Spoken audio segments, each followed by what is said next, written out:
The reverse debt snowball. The reverse debt snowball is a tool for eliminating debts. The name comes from how a snowball comes about. It begins with rolling a very small amount of snow. As it rolls, it picks up more and more snow, and before you know it, it becomes as large as a ball, hence a snowball. We accumulate debt the same way. It begins with a low limit credit card, then student loans, then a car loan, then a mortgage, higher limit credit cards, lines of credit, and before you know it, you have a mountain of debt. It's time to stop, reverse, and eliminate it. Hence the name Reverse Debt Snowball. You begin by drawing four columns.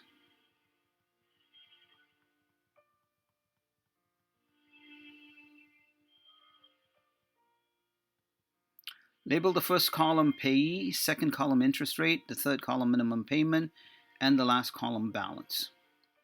Then gather the latest statements of all of your debts and arrange them in a descending order of interest rate. Then list them in the columns by payee, interest rate, minimum payment, and current balance. The example I'm going to use here is of someone who has only three debts: a Visa, a MasterCard, and a car loan. The interest rate on the Visa is 19.99%, 99%, on the MasterCard is 18%, and on the car loan is 7%. The minimum monthly payment on the Visa is $100, on the MasterCard is $100, and on the car loan it's $400, for a total of $600 monthly. The current balances are $2,000 on the Visa, $2,000 on the MasterCard, and $20,000 on the car loan. For the reverse debt snowball to work, four conditions must be observed. Otherwise, it will not work. The first condition is that all the balances must be frozen, meaning you cannot add another dollar of debt to them, especially for the revolving accounts, such as credit cards and lines of credit, where any paid down balance becomes available for use again. The minimum payment on the account with the highest interest rate must be doubled. In this case, the Visa has the highest interest rate, and so the minimum payment of $100 is doubled to $200. Why? This is to have skin in the game, because if it is too easy and there's no effort on your part, you will not be motivated to do this. Where will you find the extra $100? The same way you would find it for something that you really want to do. Note also that the total monthly payment changed from $600 to $700. The third condition is that the total monthly payments must remain the same. The total monthly payments must remain the same throughout this process.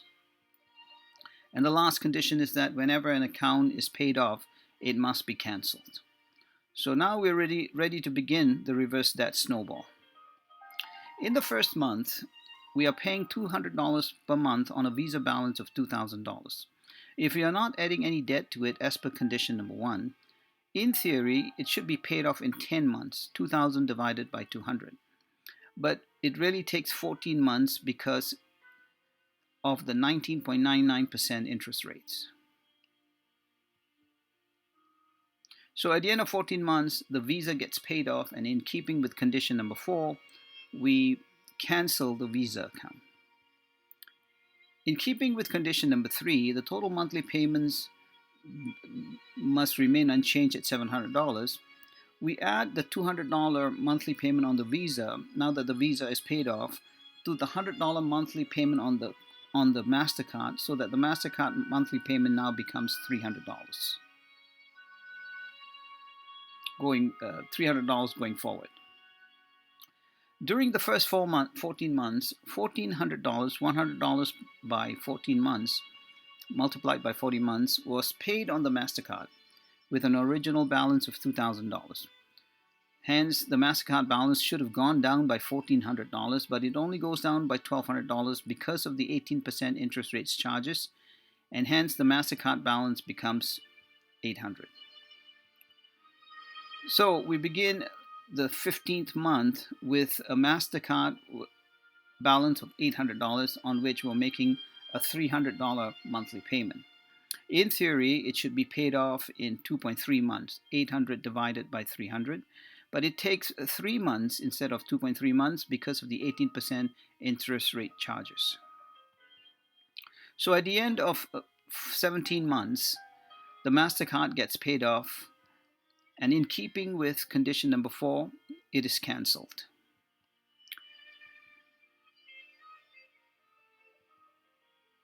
In keeping with condition number 3, the $300 MasterCard monthly payment is added to the $400 car loan payment, which now becomes $700. During the 17 months, $6,800, which comes from $400 per month by 17 months, was paid on the original car loan balance of $20,000. So it should have gone down to $13,200. But because of the 7% interest rate charge, it only goes down to $15,200. So we begin the 18th month with only the car loan with a monthly payment of $700 on a $15,200 balance. In theory, it should be paid off in 22 months, 15,200 divided by 700, but it takes 25 months because of the 7% interest charges. So at the end of 42 months, 14 months plus 3 months plus 25 months, or 3.5 years, the car loan gets paid off and this individual is completely debt-free. The example used here involves only 3 debts, and it took 3.5 years to be completely debt-free. Depending on your current debt level, it could take just a couple of months or several years. If you're not intentional about being debt-free, you will never be, and your situation will only get worse over time.